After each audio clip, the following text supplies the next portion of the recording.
Hello ಸ್ನೇಹಿತರೆ, welcome back to my channel. ನಾನು ಚೈತ್ರ. ಈಗ ಸ್ನೇಹಿತರೆ 12 ಆಗಿದೆ. ಅಡುಗೆ ಮಾಡೋಣ ಅಂತ ಎದ್ದು ಬಂದಿದ್ದೀನಿ. ಟಿ ವಿ ನೋಡ್ತಾ ಇದ್ದೆ. ಅಂದರೆ ಇವತ್ತು ತಿಂಡಿ ಕೂಡ ಲೇಟ್ ಮಾಡಿದ್ದು. ತಿಂಡಿ ನೋಡಿ ತಿಂಡಿ ಮಾಡ್ತಾ ಟಿ ವಿ ನೋಡಿ ಈಗ ಅಡುಗೆ ಮಾಡಿಬಿಡೋಣ. ಯಾಕಂದರೆ 1-1:30 ಅಷ್ಟೊತ್ತಿಗೆ ನಾವು ಹೊರಗಡೆ ಹೋಗಬೇಕು. ಬರೋದು ಸಾನು ಬರೋ ಟೈಮ್ಗೆ. ಹಾಗಾಗಿ ಅವಳು ಬಂದ ತಕ್ಷಣ ಊಟ ಬೇಕು ಆ್ಯಂಡ್ ನಮಗೂ ಬೇಕಲ್ವಾ. ನಾವು ಬಂದ ತಕ್ಷಣ ಊಟ ಮಾಡಬೇಕು ಅಂದರೆ ಮಾಡಿ ಇಟ್ಟಿರಬೇಕು. ಅದಕ್ಕೆ ಮಾಡೋಣ, ಸಿಂಪಲ್ಲಾಗಿ ಒಂದು ರಸಮ್ ಮಾಡೋಣ ಅಂತ ಅಂದ್ಕೊಂಡು ಇವಾಗ ಬಂದಿದ್ದೀನಿ. ಇದು ಟೊಮ್ಯಾಟೊ ರಸಮ್. ಇದು ಟೊಮ್ಯಾಟೊ ರಸಮ್ಮು ತುಂಬಾ ಸಿಂಪಲ್ಲು. ಈಗ ಮೆಣಸಿನ ಸಾರು ಮಾಡ್ತೀವಲ್ವ, ಅದರಲ್ಲಿ ಹುಣಸೆ ಹಣ್ಣು ಜಾಸ್ತಿ ಹಾಕಬೇಕು. ಹುಳಿಗೆ ಎಷ್ಟು ಬೇಕೋ ಅಷ್ಟು ಹುಣಸೆ ಹಣ್ಣು ಹಾಕಬೇಕು. ಅದು ಕೂಡ ಚೆನ್ನಾಗಿರುತ್ತೆ. ಬಟ್ ಇದು ಸ್ವಲ್ಪ ಅದಕ್ಕಿಂತ ಸ್ವಲ್ಪ ಟೇಸ್ಟ್ ಡಿಫ್ರೆಂಟ್ ಇರುತ್ತೆ. ಟೊಮ್ಯಾಟೊದು ಟೇಸ್ಟ್ ಬರುತ್ತೆ. ಬನ್ನಿ ಈಗ ವ್ಲಾಗ್ ಸ್ಟಾರ್ಟ್ ಮಾಡ್ತಾ ಇದ್ದೀನಿ. ರಸಮ್ ಮಾಡಿ ಆಮೇಲೆ ಸ್ವಲ್ಪ ಟೈಮ್ ಇದ್ದರೆ ಬೇರೆ ಏನಾದರೂ ಕೆಲಸ ಮಾಡೋಣ. ಆಮೇಲೆ ಹೊರಗಡೆ ಹೋಗಬೇಕು. ಎಲ್ಲಿಗೆ ಹೋಗಬೇಕು ಅಂತ ತಿಳಿಸ್ತೀನಿ. ಟೊಮ್ಯಾಟೊ ತಿಳಿ ಸಾಂಬಾರು ಮಾಡೋದಕ್ಕೆ ನಾನು ಇಲ್ಲಿ 2 ಟೊಮ್ಯಾಟೊ ಹಣ್ಣನ್ನು ಬೇಯಿಸ್ಕೊಂಡಿದ್ದೀನಿ. ಅದ್ರ ಜೊತೆ ಸ್ವಲ್ಪ ಹುಣಸೆ ಹಣ್ಣು ಕೂಡ ಹಾಕಿದ್ದೀನಿ ನೋಡಿ. ಅದು ಸ್ವಲ್ಪ ಬಿಸಿ ಇದೆ. ಸ್ವಲ್ಪ ತಣ್ಣಗಾದ್ಮೇಲೆ ಅದನ್ನು ರುಬ್ಕೊಳ್ತೀನಿ. ಅದರ ಮುಂಚೆ 1 ಸ್ಪೂನಷ್ಟು ಜೀರಿಗೆ ಪುಡಿ ಮಾಡ್ಕೊಳ್ತೀನಿ. ಫುಲ್ ಆದಷ್ಟು ಪುಡಿ ಮಾಡಬೇಕು. ಆಮೇಲೆ ಇದಕ್ಕೆ 1 ಸ್ಪೂನ್ಗಿಂತ ಸ್ವಲ್ಪ ಕಡಿಮೆ ಮೆಣಸು ಹಾಕ್ತಾ ಇದ್ದೀನಿ. ಇದು ಕೂಡ ತುಂಬ ನುಣ್ಣಗಲ್ಲದೆ ಇದ್ರೂ ಕೂಡ ಪುಡಿ ಮಾಡ್ಕೊಳ್ಬೇಕು. ಇದ್ರ ಜೊತೆ ಸ್ವಲ್ಪ ಬೆಳ್ಳುಳ್ಳಿ ಬಿಡಿಸ್ಕೊಳ್ತೀನಿ. ಈ ಬೆಳ್ಳುಳ್ಳಿ ಇದೇ ಥರ ತಂದಿದ್ದಾರೆ. ಉಂಡೆ ಇರುತ್ತಲ್ವ, ಉಂಡೆನೂ ಸಿಗುತ್ತೆ, ಹಾಗೆ ಈ ಥರ ಪುಡಿ ಕೂಡ ಸಿಗುತ್ತೆ. ಎರಡು ಬೇರೆ ಬೇರೆ ರೇಟ್ ಇರುತ್ತೆ. ಡಿಪೆಂಡ್ಸು. ಚೆನ್ನಾಗಿದೆ ಬಿಡಿಸಿರೋದು ಅಂದರೆ ಉಂಡೆಗಿಂತ ಇದೇ ಜಾಸ್ತಿ ಇರುತ್ತೆ. ಈಗ ನಾನು ಒಗ್ಗರಣೆ ಕೊಡ್ತಾ ಇದ್ದೀನಿ. ಸ್ವಲ್ಪ ಎಣ್ಣೆ ಜಾಸ್ತಿ ಹಾಕಬೇಕು ಅಂತಿಲ್ಲ. ನಾವೇನು ಹಾಕ್ತೀವೋ ಇದಕ್ಕೆ ಪದಾರ್ಥಗಳು ಅದು ಫ್ರೈ ಆಗೋಷ್ಟಿದ್ರೆ ಸಾಕು.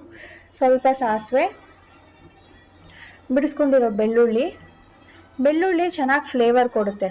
ಎಷ್ಟಾದರೂ ಹಾಕ್ಬೋದು. ಅದು ಫ್ರೈ ಆದಮೇಲೆ ಕೆಂಪು ಮೆಣಸಿನ್ಕಾಯಿ ಹಾಗೆ ಕರಿಬೇವನ್ನು, ಖಾರಕ್ಕೆ ಎಷ್ಟು ಬೇಕೋ ಅಷ್ಟು ಮೆಣಸಿನ್ಕಾಯಿ ಹಾಕಿದ್ದೀನಿ. ರುಬ್ಕೊಂಡಿರೋ ಪೌಡರು. ಈಗ ಟೊಮ್ಯಾಟೊ ಹಣ್ಣು ಏನು ಬಿಸಿ ಇತ್ತಲ್ವ ಆಗಲೇ, ಅದನ್ನು ಈಗ ಸಿಪ್ಪೆ ಬಿಡಿಸ್ಕೊಂಡು ರುಬ್ಕೊಳ್ತೀನಿ.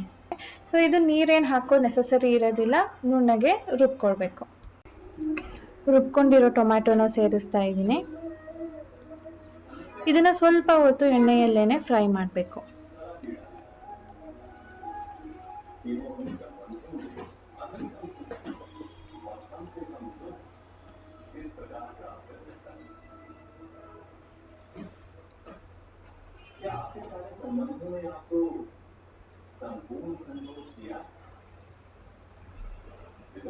ಇದಕ್ಕೆ ಎಷ್ಟು ನಿಮಗೆ ತೆಳ್ಳ ನೀರು ಬೇಕೋ ಅಷ್ಟು ನೀರು ಹಾಕ್ಕೊಳ್ಬೋದು.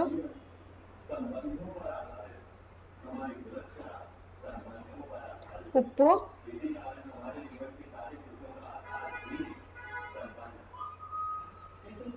ಸ್ವಲ್ಪ ಬೆಲ್ಲ, ಸ್ವಲ್ಪ ಅರಿಶಿನದ ಪುಡಿ. ಇಷ್ಟೇ ಸ್ನೇಹಿತರೆ. ಇದನ್ನು ಮಿಕ್ಸ್ ಮಾಡಿಬಿಟ್ಟು ಕುದಿಸ್ಬೇಕು. ಮೇಲ್ಗಡೆ ಸ್ವಲ್ಪ ನೊರೆ ಬರುತ್ತೆ, ಅದು ಕಡಿಮೆ ಆಗೋ ತನಕ. ಆಮೇಲೆ ಇದನ್ನು ಆಫ್ ಮಾಡಿಕೊಂಡ್ರೆ ಟೊಮ್ಯಾಟೊ ತಿಳಿ ಸಾಂಬಾರು ರೆಡಿ.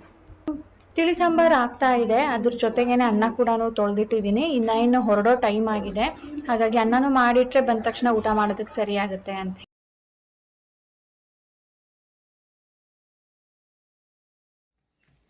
ಸ್ನೇಹಿತರೆ, ಆಯಿತು. ತಿಳಿ ಸಾಂಬಾರು ರೆಡಿ ಮಾಡಿ ಕುಕ್ ಕೂಡ ಆಯಿತು. ಹಾಗೆ ಪಕ್ಕದಲ್ಲಿ ಅನ್ನ ಕೂಡ ಇಟ್ಟಿದ್ದೀನಿ. ಈಗ ಹೊರಡೋದಕ್ಕೆ ಇನ್ನೊಂದು 15 ಮಿನಿಟ್ಸ್ ಇದೆ. ಸ್ವಲ್ಪ ರೆಸ್ಟ್ ಮಾಡೋಣ ಅಂತ ಹೇಳ್ಬಿಟ್ಟು ಇಲ್ಲಿ ಬಂದಿದ್ದೀನಿ. ಯಾಕೆಂದರೆ ಈಗ ನಾವು ಹೋಗ್ತಾ ಇರೋದು ಸ್ವಲ್ಪ ದೂರ. ಅದು 2 ವೀಲರಲ್ಲಿ ಹೋಗ್ತಾ ಇರೋದು. ಹಾಗಾಗಿ ನನಗೆ ಬೆನ್ನು ಜಾಸ್ತಿ ಆಗುತ್ತೆ. ಆಲ್ರೆಡಿ ಸ್ವಲ್ಪ ಇದೆ. ಹೋಗ್ಲಾ ಬೇಡವಾ ಅಂತ ಯೋಚನೆ ಮಾಡ್ತಾಯಿದ್ದೆ. ನನಗೋಸ್ಕರ ನಾನು ಬರ್ತೀನಿ ರೀ ಅಂದ್ಬಿಟ್ಟು ಇಷ್ಟು ದಿನ ಮುಂದೆ ತಳೆದೆ. ಇಲ್ಲ ಅಂದಿದ್ರೆ ರಾಜೇಶ್ ತಾನು ಹೇಳಿದ ಮಾರನೇ ದಿನಾನೇ ಹೋಗಿ ಮಾಡಿಸ್ಕೊಂಡು ಬಂದುಬಿಡ್ತಾಯಿದ್ರು. ಇಲ್ಲ ರೀ ನಾನು ಬರ್ತೀನಿ ಹೋಗೋಣ ಅಂತ ಹೇಳಿದ್ದಕ್ಕೆ ಅದು ಮುಂದೆ ಒಂದು ನಾಳೆ ಅಂದ್ಕೊಂಡೇ ಹೋಗ್ತಾ ಇದೆ. ಇವತ್ತು ಮುಂದೆ ತಳ್ಳೋದು ಬೇಡ. ಸಾನುಗೂ ಕಷ್ಟ ಆಗುತ್ತೆ. ಕುಕ್ಕರ್ ಕೂಗ್ತು 2 ಸರಿ ಆಯಿತು. ಸಾನುಗೂ ಕಷ್ಟ ಆಗುತ್ತೆ. ಅವಳು ಆಟಾಡೋದಕ್ಕೆ ಬೇಕಲ್ವಾ. ಎಲ್ಲಿಗೆ ಅಂತ ಹೇಳೇ ಅಲ್ವಾ ನಾನು. ಸಾನದು ಬ್ಯಾಡ್ಮಿಂಟನ್ ಕ್ಲಾಸಲ್ಲಿ ಅವರ ಸರ್ ಹೇಳಿದ್ದಂತೆ ರ್ಯಾಕೆಟ್ಗೆ ಸ್ಟ್ರಿಂಗ್ ಚೇಂಜ್ ಮಾಡಿಸು ಅಂತ ಹೇಳಿಬಿಟ್ಟು. ಅಂದರೆ ಆ ಫ್ರೇಮ್ಗೆ ಆ ಸ್ಟ್ರಿಂಗ್ಗೆ ನಾವು 3,000 ರೂಪಾಯಿನೋ ಕೊಟ್ಟಿರೋದು ಹೊಸ್ತು. ನಾವು ಆ ಬ್ಯಾಟ್ ತೊಗೊಂಡಾಗ 3,000 ರೂಪಾಯಿದು ಬ್ಯಾಟ್ ತೊಗೊಂಡಿದ್ದದು. ಈಗ 1 ವರ್ಷ ಆಯಿತು, almost almost more than 1 year ಅಂತಲೇ ಅಂದ್ಕೊಳ್ಳಿ. ಯಾವಾಗ ಸೇರಿಸಿದ್ದು ಕರೆಕ್ಟಾಗಿ ನೆನಪಿಲ್ಲ, ಬಟ್ ಮೋರ್ ದೆನ್ 1 ಇಯರ್ ಆಗಿದೆ. ಅದಕ್ಕೆ ಅವರ ಬ್ಯಾಟ್ ನೋಡ್ಬಿಟ್ಟು ಹೇಳಿದ್ರಂತೆ ಸ್ವಲ್ಪ ಸ್ಟ್ರಿಂಗ್ ಲೂಸ್ ಆಗಿದೆ, ಚೇಂಜ್ ಮಾಡಿಸು ಅಂತ ಹೇಳ್ಬಿಟ್ಟು. ಯಾಕಂದರೆ ಅದು ಟೈಟ್ ಅಂತೂ ಏನು ಮಾಡ್ಸೋಕ್ಕಾಗಲ್ಲ, ಚೇಂಜ್ ಮಾಡಿಸ್ಬೇಕು. ನಮ್ಮ ಮನೆ ಹತ್ರ ಕೇಳಿದ್ವಿ ನಾವು. ಲಾಸ್ಟ್ ಇಯರ್ ಸ್ವಿಮ್ಮಿಂಗ್ ಆ್ಯಕ್ಸಸರೀಸ್ ಎಲ್ಲ ತೊಗೊಂಡಿದ್ವಿ ನೋಡಿ, ಅದು ನಮ್ಮ ಮನೆ ಹತ್ರನೇ. ಅಲ್ಲಿ ಕೇಳಿದ್ವಿ, ಅವರು 600 ರುಪೀಸ್ ಏನೋ ಆಗುತ್ತೆ ಅಂತ ಹೇಳಿದ್ರಂತೆ. ಅಂದರೆ ನಾರ್ಮಲ್ ಬ್ಯಾಟಿಗೆ ಕಡಿಮೆ ಆಗುತ್ತೆ, ಇದು ಸ್ವಲ್ಪ ಜಾಸ್ತಿ ಬೆಲೆದಲ್ವ, ಅದಕ್ಕೆ 600 ಹಾಕಿಸಿ, ಚೆನ್ನಾಗಿರುತ್ತೆ, ತುಂಬ ದಿನ ಬರುತ್ತೆ ಅಂತ ಹೇಳಿದ್ರಂತೆ.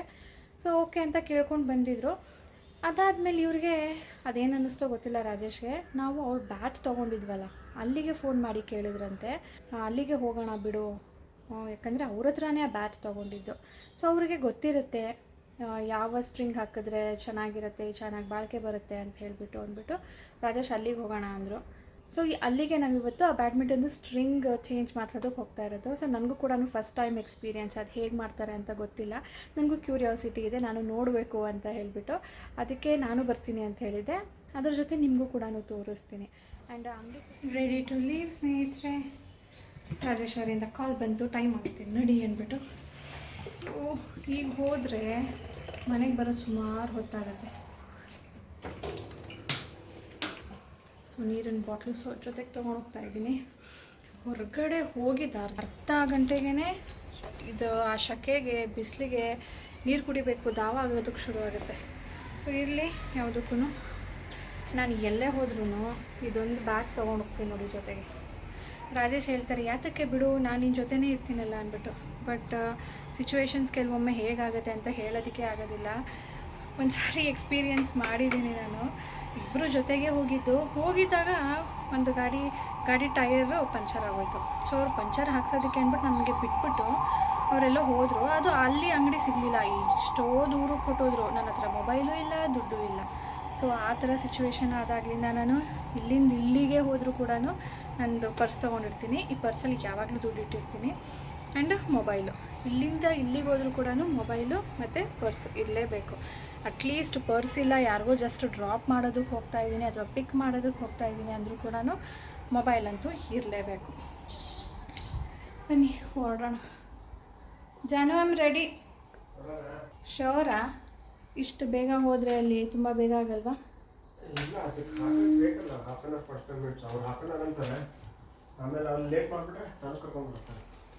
ಕೀಲೇ ಇದೆ.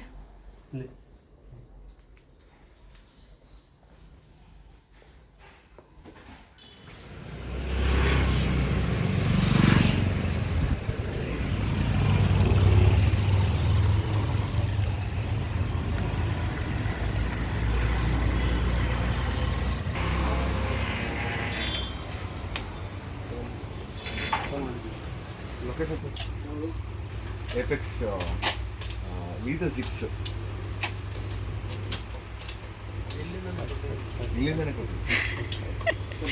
ಅಷ್ಟು ಚೆನ್ನಾಗಿರೋದು. ಕಟ್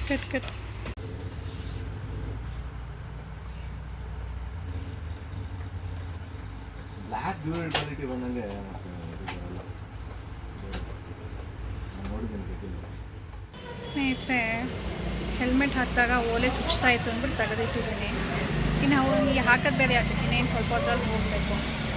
ಸೊ ಒಳಗಡೆ ನಾವು ಅಪಾಯಿಂಟ್ಮೆಂಟ್ ತೊಗೊಂಡೇ ಬಂದಿದ್ದೀವಿ, ನಾವು ಬಂದ ತಕ್ಷಣ ಹಾಕ್ಕೊಡಿ ಅಂದ್ಬಿಟ್ಟು. ಆದರೂ ಒಂದು ಹಾಕ್ತಾಯಿದ್ದಾರೆ. ಅದಾದಮೇಲೆ ನಮ್ಮದು ಮೊದಲು ಕೈಯಲ್ಲಿ ಹಾಕ್ತಾರೆ, ಆಮೇಲೆ ಟೈಟನ್ ಮಾಡ್ತಾರೆ ಏನೋ ಮಷೀನಲ್ಲಿ. ಸೊ ಮಷಿನ್ ಹೇಗಿರುತ್ತೆ ಅಂತ ತೋರಿಸ್ತೀನಿ. ಆ್ಯಂಡ್ ಇನ್ನೂ ಒಂದು ರೀಸನ್ ಇಲ್ಲಿಗೆ ಬರೋದಕ್ಕೆ, ರಾಜೇಶ್ ಒಂದು ರ್ಯಾಕೆಟ್ ತೊಗೋತಾರಂತೆ. ಅವ್ರು ನನಗೂ ತಗೋ ಅಂತ, ವೀಕೆಂಡ್ಸಲ್ಲಿ ಆಟ ಆಡೋಣ, it's a very good exercise ಅಂಥೇಳಿ. ಸೊ ಸ್ಟ್ರಿಂಗ್ ಹಾಕ್ಸೋದಕ್ಕೇ 150 ಡಿಫ್ರೆನ್ಸು. ಇನ್ನು ಒಂದು ಬ್ಯಾಟ್ ತೊಗೊಳ್ಬೇಕು ಅಂದರೆ ಅದಕ್ಕೂ ಡಿಫ್ರೆನ್ಸ್ ಇರುತ್ತೆ. ಒಟ್ಟಿಗೆ ಅಲ್ಲಿಗೆ ಹೋಗ್ಬೇಡ ಬಾ, ಎಲ್ಲ ಕೆಲಸ ಆಗುತ್ತೆ ಅಂದ್ಬಿಟ್ಟು ಸೊ ನಾವು ಇಲ್ಲಿಗೆ ಬಂದಿರೋದು. ಆ ಬ್ಯಾಟಿನ ನೋಡೋಕ್ಕೆ ಶುರು ಮಾಡಿಲ್ಲ, ಯಾರೋ ಕಸ್ಟಮರ್ ಇದ್ದಾರೆ, ಅವ್ರಿಗೆ ಕೊಟ್ಟಾದಮೇಲೆ ಅವ್ರು ನೋಡ್ತಾ ಇದ್ದಾರೆ. ಸೊ ಅವ್ರದ್ದಾದ್ಮೇಲೆ ನಾವು ನೋಡ್ತೀವಿ. ಇನ್ನು ನಮ್ಮದು ಅದು ಶುರು ಮಾಡಿದ್ಮೇಲೆ 1/2 hour ಬೇಕಂತ ಹಾಕೋದಕ್ಕೆ. ಸೊ ಬ್ಯಾಟ್ ಎಷ್ಟು ತೊಗೊಳ್ತಾರೆ ನೋಡೋಣ.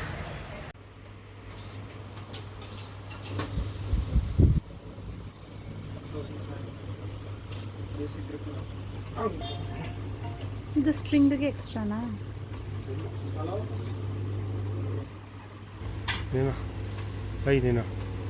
ನೀನು ತಗೊಳ್ಳೋ ಒಂದು ಕಟ್ಟಿಸ್ಕೋಣ. ನಮಗೆ ತರುವಂತಾರೆ ಬೇಡ, ಯಾಕೆ ನೀವು ಔಟ್ ಆಗ್ತಿರಲ್ಲ ಬೇಡ ನಾನು ಹಾಂ ಹಾಂ ಏನೋ ಒಬ್ಬರು ಒಂದೊಂದು ಬೇಕಾ. ಎಲ್ಲ 3 ಜನ ಆಡೋಣ. ಎಲ್ಲ ಬಿದ್ದರೆ 4,000 ಬಿದ್ದರೆ ಸರಿ ಬಿದ್ದರೆ ನಾನು ತಗೋತೀನಿ. 4,000 ಓಕೆ. ಜಾಸ್ತಿ. ಇದು ನಾವು ಹ್ಯಾಂಡಲ್ ಹಿಡಿತೀವಲ್ವ, ಅಲ್ಲಿ ಕುಷನ್ ಅಂತಾರ, ಅದೇನು ಟೇಪ್ ಅಂತಾರ ಗೊತ್ತಿಲ್ಲ, ಸಾನು ಏನೋ ಅಂದ್ಲು, ಅದನ್ನು ಹಾಕ್ಸಿದ್ಲಂತೆ ಅಲ್ಲೇ ಅವರ ಸರ್ ಹತ್ರನೇ. ಅದಕ್ಕೆ 80 ರುಪೀಸ್ ಅಂತೆ. ಇಲ್ಲಿ ಯಾರೋ ಹಾಕಿಸ್ತಾ ಇದ್ರು. ಸೊ ಈಗ ನೋಡಿ ನಮ್ಮ ಬ್ಯಾಟ್ಗೆ ಸ್ಟ್ರಿಂಗ್ ಟೈಟ್ ಮಾಡ್ತಾ ಇದ್ದಾರೆ. ಇದಕ್ಕೆ LBS ಅಂತ ಏನೋ ಹೇಳ್ತಾರಂತೆ. ಒಂದೊಂದು ಫ್ರೇಮ್ಗೆ ಒಂದೊಂದು LBS ಇರುತ್ತಂತೆ. ರಾಜೇಶ್ ತೊಗೊಂಡಿರೋದು ಒಂದು ಅವ್ರು ಹಾಕ್ಕೊಟ್ರು, ಅದಕ್ಕೆ 24 LBS ಇಟ್ಟಿದ್ದಾರಂತೆ. ಇದು ಫ್ರೇಮ್ ಡಿಫ್ರೆಂಟ್ ಇದೆ ಅಂದ್ಬಿಟ್ಟು ಇದಕ್ಕೆ 27 ಅಂತ ಏನೋ ಹೇಳಿದ್ರು. 27 LBS ಅಂದರೆ ಎಷ್ಟು ಟೈಟ್ ಬೇಕು ಅಂತ ಈ ಮಷೀನಲ್ಲಿ ಸೆಟ್ ಮಾಡಿಬಿಟ್ಟು ಅವರು ಇದನ್ನು ಹಾಕೋದು. ಮಷಿನ್ ನೋಡಿ ಹೇಗಿದೆ, ಒಂದೊಂದೇ ಸ್ಟ್ರಿಂಗನ್ನು ಎಳೆದು ಟೈಟಾಗಿ ಅದನ್ನು ಫಿಕ್ಸ್ ಮಾಡಿ ಒಂಥರ ಡಿಫ್ರೆಂಟಾಗಿ ಚೆನ್ನಾಗಿತ್ತು. Done with the shopping. Rajesh ಅವರು ಒಂದು ರ್ಯಾಕೆಟ್ ತೊಗೊಂಡ್ರು, ಅದ್ರ ಜೊತೆ ಬ್ಯಾಡ್ಮಿಂಟನ್ ತೊಗೊಂಡ್ರು, ಅಂದರೆ ಶಟಲ್ ತೊಗೊಂಡ್ರು. ಅಯ್ಯೋ ನಮ್ಮ ಸಾನು ಹೇಳ್ತಾಳೆ ಒಂದ್ಸರಿ ಶಟಲ್ಲು ಅಂತಾಳೆ, ಒಂದ್ಸರಿ ಕಾಕ್ ಅಂತಾಳೆ. ಆಯಿತು, ಒಂದು ಡಬ್ಬ ಅದು ಸೊ ಟೋಟಲ್ ಎಷ್ಟಾಯಿತು ಹೇಳ್ತೀನಿ. ಇಲ್ಲಿ ಸ್ನೇಹಿತರೆ ಅಂಗಡಿ ಹತ್ರ ನಿಂತಿದ್ರೆ ಕಾಫಿ ಸ್ಮೆಲ್ ಹೆಂಗೆ ಬರ್ತಿದೆ ಗೊತ್ತಾ. ಎಲ್ಲಾದರೂ ಕಾಫಿ ಪುಡಿ ಅಂಗಡಿ ಇದೆಯೇನೋ ಅಂತ ನೋಡ್ತಾ ಇದ್ದೆ. ಈ ಏರಿಯಾದಲ್ಲಿ ನಾನೇನು ಏನು ಕೊಡ್ಸಲ್ಲ. ಓದ್ಸತಿ ಇಲ್ಲಿ ಕುಡ್ದೆ ಅಲ್ವಾ ಪೇಷಂಟ್ ಆಗಿದ್ದು. 15 ದಿನ ಮಲಗಿದ್ದೆ. ಹೋದ್ ಸರಿ ಇಲ್ಲಿ ಬಂದಾಗ ಸಖತ್ ಲೇಟ್ ಆಗ್ಬಿಟ್ಟಿತ್ತಾ, ಕಾದಿದ್ವಿ, ಹೊಟ್ಟೆ ಸೇಕ್ ಶುರು ಆಯಿತು. ಜ್ಯೂಸ್ ಕುಡಿದಿದ್ದೆ ನಾನು ಮತ್ತು ಸಾನು, ಮಿಲ್ಕ್ ಶೇಕ್ ಕುಡಿದಿದ್ವಿ ಅಷ್ಟೇ ಕಣಪ್ಪ. ಮನೆಗೆ ಹೋಗಿದ್ದು 4ನೇ ದಿನದಿಂದ ಹುಷಾರಿಲ್ಲ, ಮಲ್ಕೊಂಡಿದ್ದೀನಿ. 15 ದಿನ ರೆಸ್ಟ್ ಮಾಡಿರೋದು. ನಾನು ರೆಸ್ಟ್ ಮಾಡಿ ಆದ್ಮೇಲೆ ಇವ್ರಿಗೆ ಬಂತು, ಇವ್ರಿಗಾದ್ಮೇಲೆ ಸಾನುಗೆ ಬಂತು. ಹಾಗಾಗಿ ರಾಜೇಶ್ ನೀನು ಏನು ಇಷ್ಟಪಟ್ಟು ಕೊಡ್ಸಲ್ಲ ಇಲ್ಲಿ ಅಂತ. ಸ್ಕೂಲ್ ಹತ್ರ ರೀಚ್ ಆದಾಗ 15 ಮಿನಿಟ್ಸ್ ಇತ್ತು ಇನ್ನು. ಅವರು ಇನ್ನೂ ಒಂದು 5 ನಿಮಿಷ ಲೇಟಾಗೇ ಬಿಟ್ಟರು ಸ್ಕೂಲು. ನಾವು ಬೇಗ ಬಂದ್ವಿ ಸಾನು, ಇವತ್ತು 2:45ಗೆಲ್ಲ ಬಂದುಬಿಟ್ಟಿದ್ವಿ. ಅವ್ರಿಗೆ 3ಗೆ ಬಿಡೋದು. ಆಯಿತಾ, ನನಗಲ್ಲಿ ನಿಂತಿದ್ರೆ ಹೊಟ್ಟೆ ಹಸಿ ಶುರು ಆಗೋಯ್ತು. ಬೆಳಿಗ್ಗೆ ಲೇಟೇ ತಿಂದಿದ್ದು ಹಾಗೆ ನೋಡಿದ್ರೆ, ಬಟ್ ಸ್ವಲ್ಪ ತಿಂದಿದ್ದೆ ಅವಲಕ್ಕಿ, ಜಾಸ್ತಿ ತಿಂದಿರಲಿಲ್ಲ. ಹೊಟ್ಟೆ ಹಸಿ ಶುರು ಆಯಿತಾ. ಬಂದ ತಕ್ಷಣವೇ ಸಾನು ಇನ್ನು ಕೈಕಾಲು ತೊಳಿತಾನೇ ಇದ್ಲು. ನಾನು ಆಗಲೇ ಹಾಕ್ಕೊಂಡು ತಿಂತಾಯಿದ್ದೆ. ನಾನು ಅಂದ್ಕೊಂಡೆ ಅದಕ್ಕೆ ಸ್ವಲ್ಪ ಸಂಡಿಗೆ ಹುರಿಯೋಣ ಅಂದ್ಬಿಟ್ಟು, ಬಂದಮೇಲೆ ಹುರಿಯೋಣ ಬಿಡು ಈಗಲೇ ಯಾಕೆ ಅಂದ್ಕೊಂಡ್ರೆ, ಹೊಟ್ಟೆಗೆ ಎಷ್ಟು ಹಸಿತಾಯಿತ್ತು ಅಂದರೆ ಅಷ್ಟೊಂದು ಪೇಷನ್ಸೇ ಇರಲಿಲ್ಲ. ಊಟ ಮಾಡಿಬಿಟ್ಟೆ ಹೆಂಗೋ. ಸಂಡಿಗೆ ಇದ್ದಿದ್ರೆ ಇನ್ನೂ ಸ್ವಲ್ಪ ಜಾಸ್ತಿ ಹೋಗಿರೋದು. ಸೊ ಈಗ ಸಾನು ಡ್ಯಾನ್ಸ್ ಕ್ಲಾಸ್ಗೆ ಹೋಗಬೇಕು, ಬ್ಯಾಡ್ಮಿಂಟನ್ಗೆ ಹೋಗಬೇಕು, ಅದಕ್ಕೆ ಈಗಲೇ ರೆಡಿಯಾಗಿ ಕುತ್ಕೊಂಡ್ಬಿಟ್ಟಿದ್ದಾಳೆ.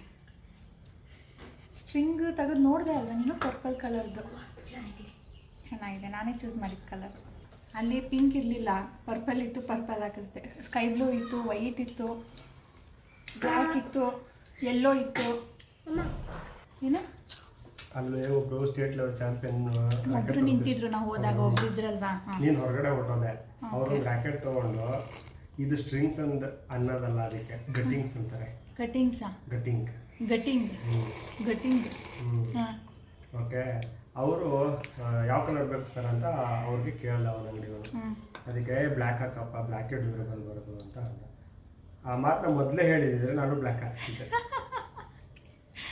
ಆ ಕಲರಲ್ಲೂ ಆ ಥರ ಚೇಂಜ್ ಆಗುತ್ತಂತ. ಅವ್ರಿಗೆ ಎಕ್ಸ್ಪೀರಿಯನ್ಸ್ ಇರುತ್ತಲ್ವಾ, ಸ್ಟೇಟ್ ಲೆವೆಲ್ ಚಾಂಪಿಯನ್ ಅಂತಂದರೆ ಗೊತ್ತಿರುತ್ತೆ ಅವ್ರಿಗೆ.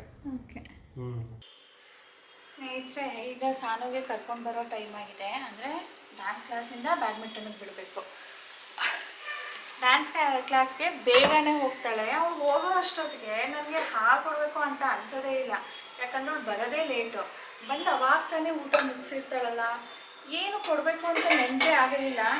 ಅವಳಿಗೇನು ಹೊಟ್ಟೆ ಹಸಿತಾ ಇರಲ್ವಲ್ಲ, ಅವಳು ಹೊರಟೋಗ್ತಾಳೆ. ನಾನು ಬೆಳಿಗ್ಗೆನೂ ಕೊಡೋಂಗಿಲ್ಲ ಹಾಲು, ಯಾಕಂದರೆ ಬೆಳಿಗ್ಗೆನೂ ಬೇಗ ಎದ್ದ ತಕ್ಷಣವೇ ಅವಳು ತಿಂಡಿ ಮಾಡಿ ಹೊರಡಬೇಕು. ಸಂಜೆನೂ ಕೊಡಲಿಲ್ಲ ಅಂದರೆ ಹೆಂಗೆ ಅಂದ್ಬಿಟ್ಟೀಗ ತೊಗೊಳ್ತಾ ಇದ್ದೀನಿ.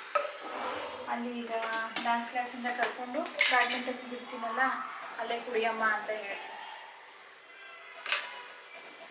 ನೋಡಿದ್ರೆ ಮಳೆ ಬರೋಂಗಿದೆ, ಏನು ಮಾಡೋದು. ನಾನು ಸ್ವಲ್ಪ ತರಕಾರಿ ಬೇರೆ ತರಬೇಕು, ತರಕಾರಿ ಖಾಲಿ ಆಗಿದೆ. ತರಕಾರಿ ಇವತ್ತಿಗೇನು ಬೇಡ, ಏನಿಲ್ಲ ಅಂದರೂ ಟೊಮ್ಯಾಟೊ ಆಲೂಗಡ್ಡೆ ಅದು ಇದ್ದರೆ ಏನಾದರೂ ಮಾಡ್ಬೋದು. ಈಗ ಅದು ಖಾಲಿಯಾಗಿದೆ.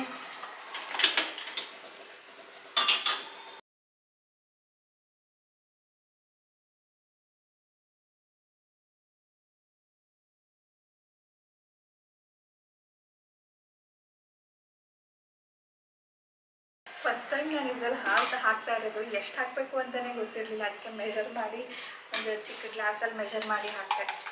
ಬಿಸಿ ಮಾಡಿಬಿಟ್ಟಿದ್ದೀನಿ ಹಾಲು ತುಂಬ. ಸಾನುಗೆ ಬ್ಯಾಡ್ಮಿಂಟನಿಗೆ ಬಿಟ್ಟು ಬಂದೆ ಸ್ನೇಹಿತರೆ. Fully tired. ಇನ್ನು ಅಡುಗೆನೂ ಮಾಡಬೇಕಲ್ಲ. ಮಧ್ಯಾಹ್ನಕ್ಕೆ ಆಗುವಷ್ಟು ಮಾಡಿದ್ದೆ ಅಷ್ಟೇ. ಈಗ ರಾತ್ರಿಗೆ ಎಗ್ ಬುರ್ಜಿ ಮಾಡೋಣ ಅಂತ. ಸ್ವಲ್ಪ ರೆಸ್ಟ್ ಮಾಡ್ತೀನಿ, ಆಮೇಲೆ ಅದನ್ನು ಶುರು ಮಾಡ್ತೀನಿ. ಆ್ಯಂಡ್ ಏನೇನು ತಂದೆ ಅದಕ್ಕೆಲ್ಲ ಎಷ್ಟಾಯಿತು ಅಂತ ಡೀಟೇಲ್ ಶೇರ್ ಮಾಡೋಣ ಅಂದ್ಕೊಂಡೆ. ಬಟ್ ಈಗ ಅರ್ಜೆಂಟಲ್ಲಿ ಹೇಳಬೇಕಾಗುತ್ತೆ. ನಂಗೆ ಡೀಟೇಲಾಗಿ ನಿಮಗೆ ಎಕ್ಸ್ಪ್ಲೇನ್ ಮಾಡೋದಕ್ಕಾಗೋದಿಲ್ಲ. ನಾಳೆ ವ್ಲಾಗಲ್ಲಿ ನಿಮ್ಮ ಜೊತೆ ಡೀಟೇಲಾಗಿ ಅದರ ಇನ್ಫೋನ ಶೇರ್ ಮಾಡ್ತೀನಿ. ಇವತ್ತಿನ ವ್ಲಾಗ್ ಇದರೊಂದಿಗೆ ಏನು ಮಾಡ್ತೀನಿ ಸ್ನೇಹಿತರೆ. Please do like. ಇಷ್ಟ ಆಗಲಿಲ್ವಾ ಡಿಸ್ಲೈಕ್ ಮಾಡಿ.